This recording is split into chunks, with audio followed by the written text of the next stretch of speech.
ॐ नमो भगवते वासुदेवाय। ॐ नमो भगवते वासुदेवाय।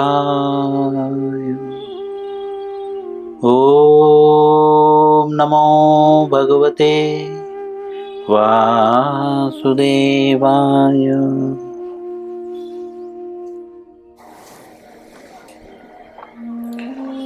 श्री कृष्ण लीलामृत पुरुषोत्तम भगवान पुस्तक का नाम है। अध्याय 41।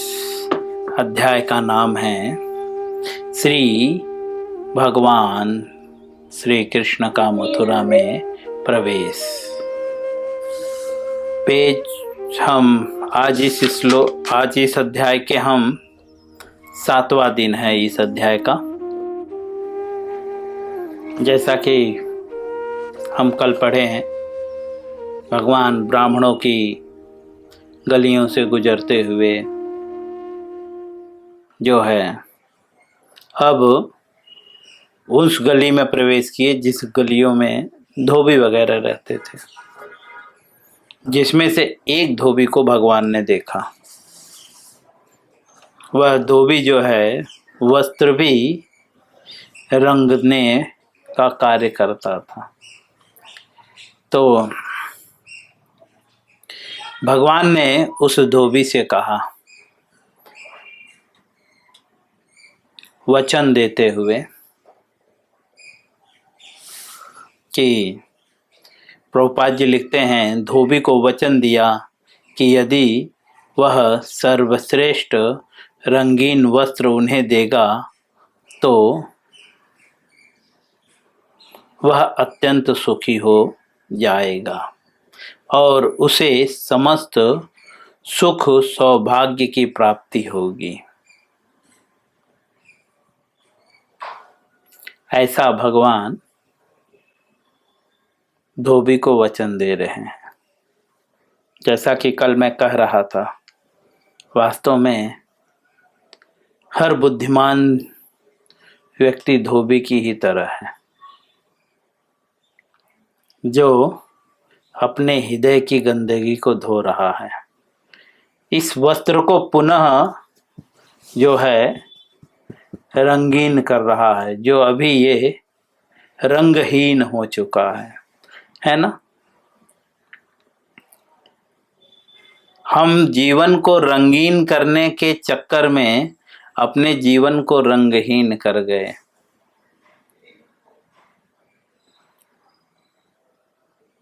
तो जो बुद्धिमान व्यक्ति हैं वो भगवान के नाम से जो है अपने हृदय को मार्जन कर रहे हैं। चेतोर दर्पण मार्जनम भव महा दावा अग्नि निर्वापणम श्रेयः कैरव चंद्रिका वितरणम विद्यावधू जीवनम आनंदाम्बुधिवर्धनम प्रतिप्रदम पूर्णामृत स्वादनम सर्वात्म सपनम परम विजयते श्री कृष्ण संकीर्तन। श्री कृष्ण संकीर्तन करने से जो लाभ होता है, तो चैतन्य महाप्रभु कहते हैं, चेतो दर्पण मार्जनम, चित्त हमारे चित्त रूपी दर्पण का मार्जन होता है।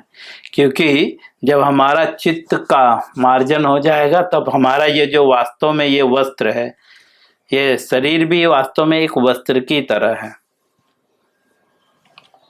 यह बहुत पवित्र हो जाएगा और इस वस्त्र से ही आप भगवान की सेवा कर सकते हो। और भगवान यहाँ पे आश्वासन देते हैं, जो सर्वश्रेष्ठ वस्तु जो है और रंगीन भगवान को देगा, वह जो है परम सुखी हो जाएगा और सुख सौभाग्य को प्राप्त करेगा। इस विषय में कल मैं बहुत अच्छे से बताया था, अब इसके आगे हम पढ़ेंगे। श्री कृष्ण कोई भिक्षुक नहीं थे। श्री कृष्ण जो है कोई भिक्षुक नहीं थे। अब सोचिए ना, जिसके माता पिता 2-2 लाख सोने से सुसज्जित गायों को दान देते हो हर साल, वो भिक्षुक कैसे हो सकता है? ऐसी एक गाय हमारे पास आ जाए ना तो हमारी पूरी जिंदगी कट जाए। है? सोने से सुसज्जित, एक गाय को सोने से सजाने में मुझे लगता है 8-10 केजी तो सोना लग ही जाएगा। एक गाय भी अगर हमें मिल गई तो हमारी पूरी जिंदगी कट जाएगी। 8-10 केजी सोना में तो कट जाएगा ना, इतना पैसा तो मिल ही जाएगा। ऐसी 2 लाख गाय जो है नंद महाराज अपने बच्चे के जन्मदिन पे दान दे दिए। तो वे भिक्षुक कैसे हो सकते हैं? यह तो सांसारिक दृष्टिकोण से, और वैसे भी भगवान तो सभी लोकों के स्वामी हैं। भगवत गीता में हमने पढ़ा, अर्जुन भगवान को कहता है आप परम जो है संपूर्ण ब्रह्मांड के जो है स्वामी हैं आप, तो वे भिक्षुक कैसे हो सकते हैं? न ही उन्हें वस्त्रों की आवश्यकता थी, उनको वस्त्र की आवश्यकता भी नहीं थी, किंतु यह याचना द्वारा उन्होंने दर्शाया कि श्री कृष्ण को प्रिय लगने वाली वस्तु उन्हें देने के लिए सबको तत्पर रहना चाहिए। प्रभुपाद जी कह रहे हैं तो भगवान ने ऐसा क्यों कहा, क्यों मांगा? तो प्रभुपाद जी कह रहे हैं कि क्योंकि वे यह दर्शाना चाहते थे, अर्थात समाज को यह सिखाना चाहते थे कि भगवान को जो प्रिय लगने वाली वस्तु है वह हर व्यक्ति को कृष्ण को देने के लिए तत्पर रहना चाहिए। सबको, यहाँ पे सबको शब्द प्रयोग किया गया है, हम आप सभी को तत्पर रहना चाहिए। किसके लिए? जो श्री कृष्ण को प्रिय है।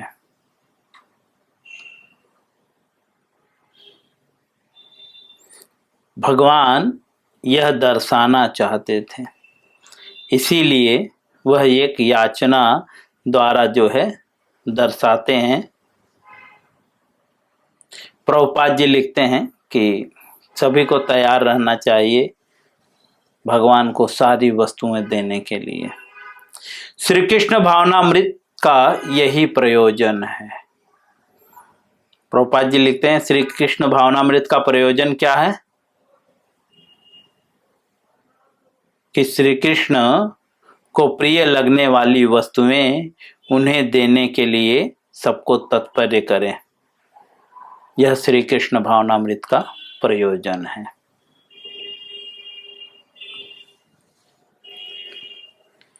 अर्थात प्रयोजन मतलब हर कार्य जो है किसी न किसी प्रयोजन से किया जाता है ना? आप कंपनी में जाते हैं, काम करते हैं, क्या प्रयोजन से? परिवार चलाना है, शादी करनी है, बच्चे पालने हैं, कपड़े खरीदने हैं, कुछ न कुछ प्रयोजन है। लेकिन कृष्ण भावनामृत का वास्तविक प्रयोजन क्या है? श्रील प्रभुपाद जी लिखते हैं कृष्ण भावनामृत का वास्तविक प्रयोजन जो है भगवान को प्रिय लगने वाली वस्तु जो है उनकी सेवा में उन्हें देने के लिए तत्पर रहें। भगवान को कौन कौन सी वस्तुएं प्रिय हैं, यह भगवत गीता, भागवत अनेकों जगहों पे बताया गया है। भगवान को कौन प्रिय है? भक्त प्रिय है। और भी बहुत सारी चीजें, प्रत्येक वस्तु, पत्रम पुष्पम फलम तोयम यो में भक्त अपने इच्छति। मैं ज्यादा उस साइड नहीं, भगवान को सब कुछ प्रिय है, खासकर भक्तों का हृदय प्रिय है उन्हें। भगवान खुद बोलते हैं सर्वधर्माम परित्यज्यम। भगवान को प्रिय क्या है? सर्वधर्माम परित्यज्यम। माम एकम शरणम व्रजम अहम त्वाम सर्व पाप्योभ्यो मोक्षयिष्यामि मा शुचः। जैसे यहाँ पे धोबी को आश्वासन देते हैं, उसी प्रकार से भगवान भगवत गीता में भी आश्वासन देते हैं। धोबी को यहाँ पे भगवान क्या आश्वासन देते हैं कि तुम सुख सौभाग्य प्राप्त करोगे, सुखी हो जाओगे। कब सुखी हो जाओगे? जब तुम अपनी सर्वश्रेष्ठ चीजें मुझे अर्पण करोगे। भगवत गीता में भी यही बात बोलते हैं। सर्वश्रेष्ठ चीज क्या है?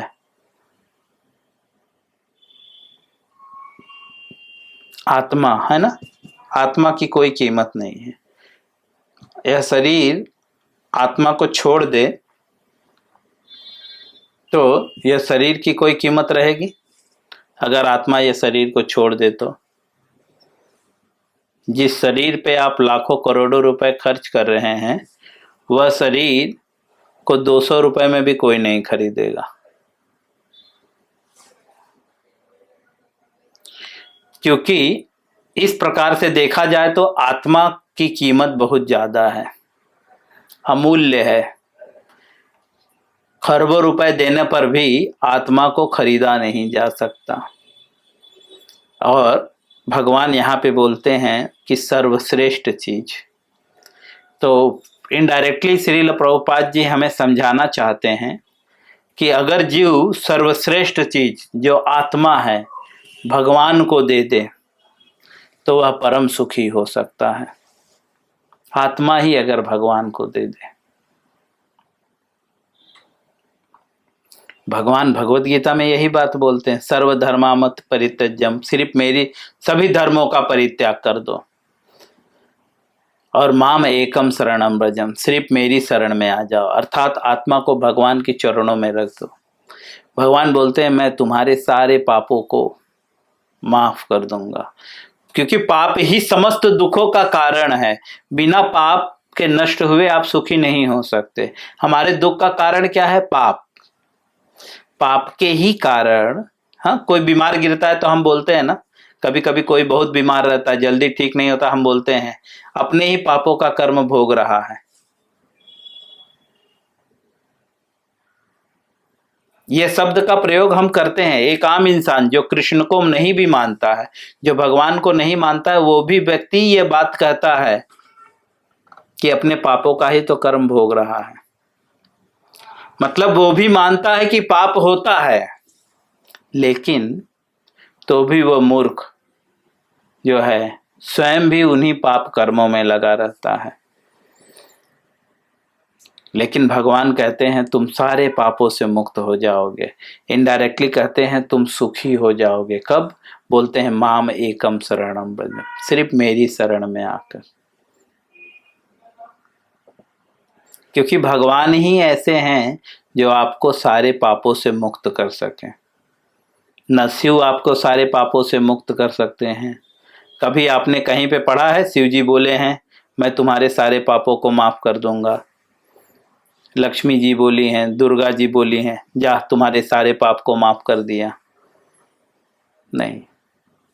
आपने जो डिमांड किया उन्होंने दिया, लेकिन उससे पाप मिलेगा पुण्य मिलेगा इसका उन्होंने गारंटी नहीं लिया।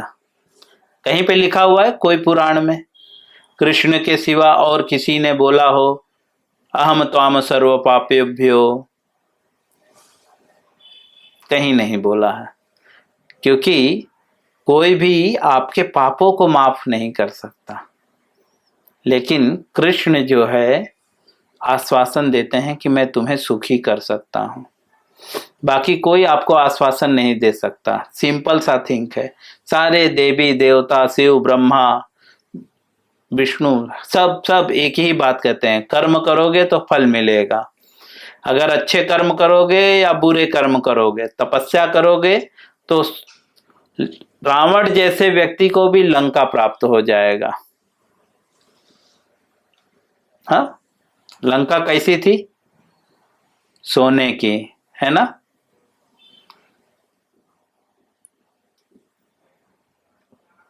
आप स्वर्ग पे भी राज्य कर सकते हो तपस्या के बल पे, लेकिन पापों से मुक्ति नहीं मिल सकती। ठीक है, पापों से मुक्ति सिर्फ कृष्ण दे सकते हैं। तो धोबी बहुत भाग्यवान था। भगवान धोबी को आश्वासन देते हैं, और मुझे ऐसा लगता है कि हम सबको धोबी बन जाना चाहिए और अपने इस वस्त्र को रंगीन करना चाहिए। लेकिन किस रंग से? भक्ति। भगवान को भक्ति वाला रंग बहुत पसंद है। ठीक है, अगर हम भक्ति के रंग में इस वस्त्र को रंग दिए तो भगवान इसका मूल्य दे भी नहीं सकते, भगवान भी, क्योंकि यह वस्त्र उन्हें बहुत पसंद है जो भक्ति से रंगा हो। जब कोई जीव जो है अपने जीवन को भक्ति से रंग देता है तो भगवान क्या कहते हैं पता है? अहम भक्त पराधीन। मैं ऐसे व्यक्ति के अधीन हूं जो भक्ति के रंग में रंगा हुआ है। तो हमें भी धोबी ही बनना चाहिए और इस कपड़े को भक्ति के रंग में रंगना चाहिए, क्योंकि भगवान को भक्ति बहुत प्रिय है। अब श्रील प्रभुपाद जी आगे लिखते हैं, दुर्भाग्य से यह धोबी कंस का एक सेवक था। यह धोबी कौन था? बोल रहे हैं कंस का एक सेवक। और क्या कह रहे हैं प्रभुपाद जी? दुर्भाग्य। दुर्भाग्य क्यों? क्योंकि भगवान स्वयं मांग रहे हैं। हाँ, अखिल ब्रह्मांड के स्वामी, भोक्ताराम यज्ञ तपसाम सर्वलोक महेश्वरम। 6 ऐश्वर्य से पूर्ण है। ऐश्वर्य से समग्र से वीर से यशस्रेह। सभी ऐश्वर्यों से पूर्ण है भगवान, और वे भगवान धोबी से जो है वस्त्र मांग रहे हैं। लेकिन यह धोबी जो है कंस का सेवक था। यह प्रभुपाद जी इस तरह क्यों कह रहे हैं कि वो कंस का सेवक था, और दुर्भाग्य क्यों कह रहे हैं? क्योंकि आप जिसकी सेवा करोगे उसी के रंग में रंग जाओगे। तो यहाँ पे इनडायरेक्टली कर रहे हैं क्योंकि वो कंस का सेवक था, तो कंस तो ठीक उल्टा था, साधुओं को कष्ट देता था।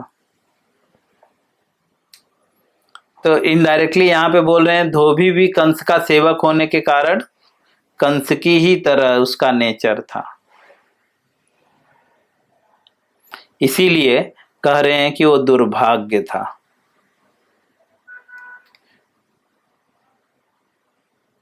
भगवान सामने खड़े रहते हुए भी जो है भगवान के मांगने पे जो है वह किसी अन्य की सेवा में रत रहे तो वह दुर्भाग्य ही होगा। श्रील प्रभुपाद जी लिखते हैं, अतएव वह भगवान श्री कृष्ण की मांग के महत्व को नहीं समझ सका।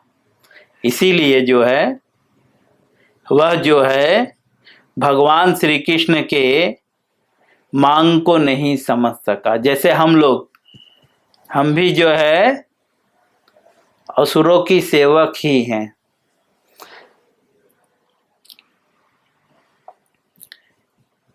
यह मन जो है असुर ही है हमारा, इसीलिए मन की बातों को नहीं मानना चाहिए।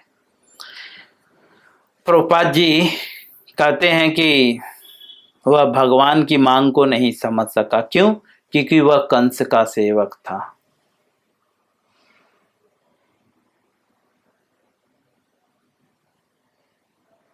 जो अगर हमें भगवान की मांग को समझना है, क्योंकि भगवान तो क्या मांग रहे हैं? सर्वधर्माम परित्यज्यम, है ना? यही तो मांग रहे हैं ना, लेकिन हम नहीं समझ पा रहे हैं। भगवान बोल रहे हैं मेरी शरण में आ जाओ, ये मेरी मांग है, ये मेरा डिमांड है। कर्मण्येवाधिकारस्ते मा फलेषु कदाचन। भगवान कह रहे हैं तुम्हें कर्म करने का अधिकार है, कर्म के फलों के तुम अधिकारी नहीं हो, सारे कर्म के फलों को मुझे अर्पित करो। भगवान मांग रहे हैं लेकिन हम नहीं समझ पा रहे हैं। क्यों? क्योंकि कंस जैसे प्रवृत्ति के लोगों के हम सेवक हैं। हमारा मन भी जो है कंस की ही तरह है। कंस कैसा था? निजी इंद्रिय तृप्ति, सिर्फ अपने इंद्रिय तृप्ति के लिए जो है अपनी ही बहन की हत्या करने के लिए तैयार हो गया था।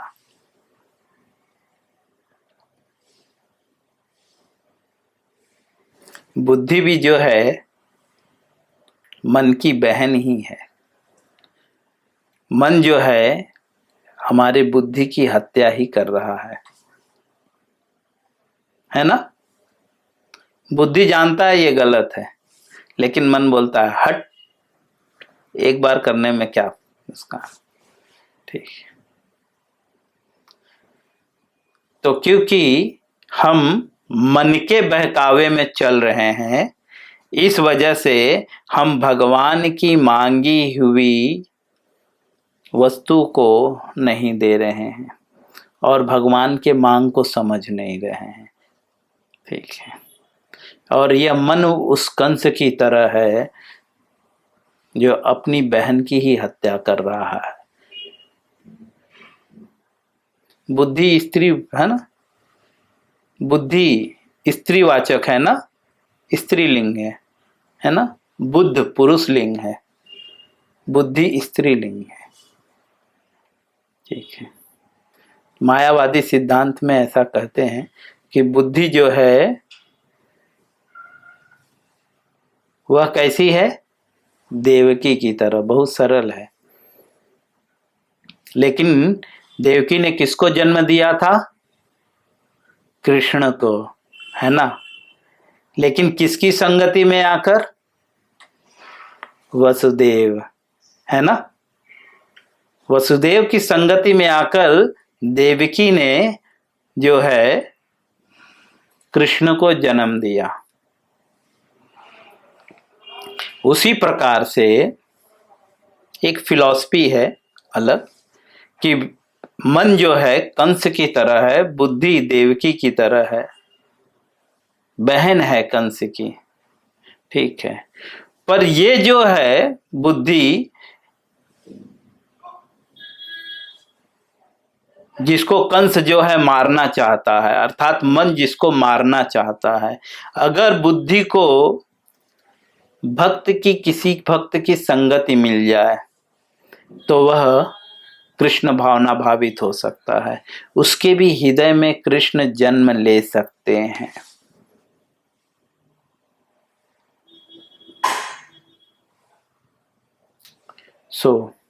इसीलिए जो है बुद्धि को कृष्ण भक्तों की संगति में लाना होगा। जिस प्रकार से जो है देवकी ने जो है वसुदेव जैसे भक्तों की संगति की और कृष्ण को जन्म दिया, उसी तरह से हमारी बुद्धि भी कृष्ण को जन्म दे सकती है। कब?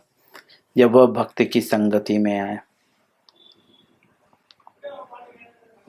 श्रील प्रभुपाद जी आगे लिखते हैं, कुसंग का यही प्रभाव होता है। कुसंग मतलब ऐसे व्यक्तियों का संगति जो वे विचारों में लीन हैं। इसीलिए शास्त्रों में कहा गया है, उपदेशामृत में रूप गोस्वामी कहते हैं, उत्साहात निस्यात धैर्यात तत्तत् कर्म प्रवर्तनात् संग त्यागात असत वृत्ते सड़वी भक्ति प्रसिद्धि। असत मतलब कुसंगति का परित्याग करना। अगर भक्ति बढ़ानी है, सड़वी भक्ति प्रसिद्धि। 6 प्रकार से भक्ति बढ़ती है। कैसे? पहला उत्साह, निश्चय, धैर्य और तत्त कर्म प्रवर्तनात्, बार बार प्रयास करना। संग त्यागात, संग त्यागना, असत वृत्ति, गलत व्यक्तियों का और गलत प्रवृत्ति का, षड्वी भक्ति प्रसिद्धति। ये 6 प्रकार से अगर आप इन 6 प्रकार के बातों को मानोगे तो आपकी भक्ति प्रगति होगी। मैं यहीं पे विराम दूंगा, इसके आगे हम कल पढ़ेंगे। हरे कृष्णा।